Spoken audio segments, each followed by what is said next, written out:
Sir, मुझे mutual fund में अच्छा रिटर्न पाना हो तो कितने समय के लिए निवेश करना चाहिए? और अगर मुझे 1.5 लाख रुपए इन्वेस्ट करना हो तो कितनी कंपनियों में, कितनी स्कीमों में इन्वेस्ट करूं तो मुझे अच्छा रिटर्न मिलने की संभावना रहती है?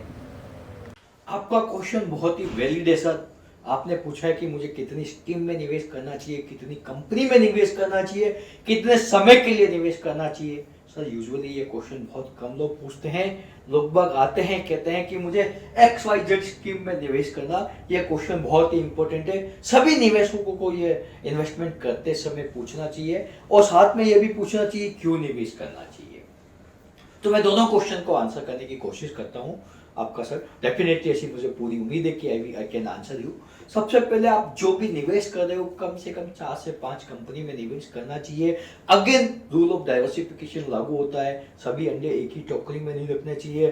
फैमिली के सभी लोग एक ही कार में सवार होकर नहीं जाना चाहिए। कभी कोई ट्रेजरी हुई, कभी कोई मिस ओपनिंग हुई तो एवरीथिंग इज फिनिश। तो वहां पे ये रूल भी लागू होता है। ऑलरेडी इंडस्ट्री के अंदर आपने देखा होगा कुछ स्कीम्स काफी सारी डाउन आई है, काफी सारी अप गई है, बहुत ज्यादा हैवी रिटर्न। तो अपन को एक एवरेज फिनोमिनल रिटर्न्स की जो उम्मीद करनी चाहिए इक्विटी स्कीम्स के अंदर, जो म्यूचुअल फंड की इक्विटी स्कीम्स है, डाइवर्सिफाइड इक्विटी स्कीम्स है, इसके अंदर small cap, mid cap, large cap, सभी तरह की कैटेगरी आती है। इसमें कम से कम जो मेरा पर्सनलाइज एक्सपीरियंस है, लास्ट सिंस 2006 से मैं वर्क कर रहा हूँ, कम से कम 7 साल प्लस का टेन्योर के लिए निवेश करनी चाहिए पहला। दूसरा, कम से कम आपको 4 से 5 कंपनियों में निवेश करना चाहिए, मिनिमम 4 to 5 कंपनी। किसी भी एक कंपनी में 25% से ज्यादा निवेश नहीं करना चाहिए, ऐसा मेरा पर्सनलाइज एक्सपीरियंस कहता है। मेरा खुद का 8-10 कंपनियों में निवेश है, क्योंकि हर कंपनी का अलग अलग फंड के अलग अलग रिटर्न रिवार्ड होते हैं।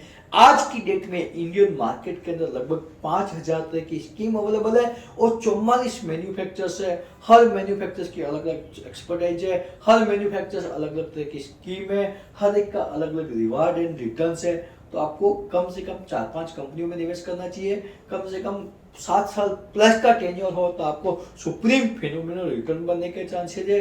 लास्ट जो आपने पूछा था कि कितने परसेंट रिटर्न की उम्मीद है, आपको एक साधारण भाषा में कह सकता हूं कि जितना इंडियन इकोनॉमी ग्रो करेगी उतना एवरेज रिटर्न आ सकता है। 12-13% आराम से आना चाहिए या डबल डिजिट रिटर्न आराम से आने की उम्मीद है। आप ये उम्मीद नहीं रखिएगा कि लास्ट ईयर किसी स्कीम ने 25% रिटर्न दिया तो आगे भी 25 देगी, ऐसा नहीं होता है। Average return Indian equity market का, सेंसेक्स का 1979 से अभी तक 15.5-16% है।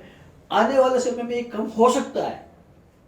तो आपको एक्सपेक्टेशन 12% के आसपास फेयर इनफ है, या 15% भी मिल सकता है। और इक्विटी के अंदर जब भी मार्केट डाउन जाए आप उसके अंदर एडिशनल परचेज करें तो आपका रिटर्न 1 या 2% और इंक्रीज कर सकते हैं। इसके लिए आपको समय समय पर हमारे से टच में रहना पड़ेगा। हर 3-6 माह में एक बार आप हमसे बात करना, तो मैं आपको एश्योर करता हूं कि आपको रिटर्न परसेंटेज 2 से 3% बढ़ने की पूरी संभावना है।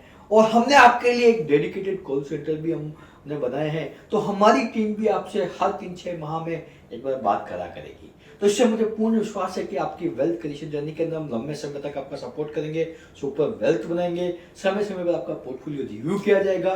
ग्रेट परफॉर्मिंग एसेट्स से गुड परफॉर्मिंग एसेट्स में हम उसको ट्रांसफर करेंगे। और जो टैक्स आर्बिट्रेज अवेलेबल है, टैक्स फ्री जो रिटर्न्स इक्विटी स्कीम्स के तहत अवेलेबल है, जो लो सेबी ने बनाया है, गवर्नमेंट ऑफ इंडिया ने बनाया है, जनवरी 18 के तहत 1 लाख तक का जो टैक्स फ्री प्रॉफिट है उसका भी हम आपको पूर्ण रूप से एडवांटेज दिलाने का प्रयास करेंगे।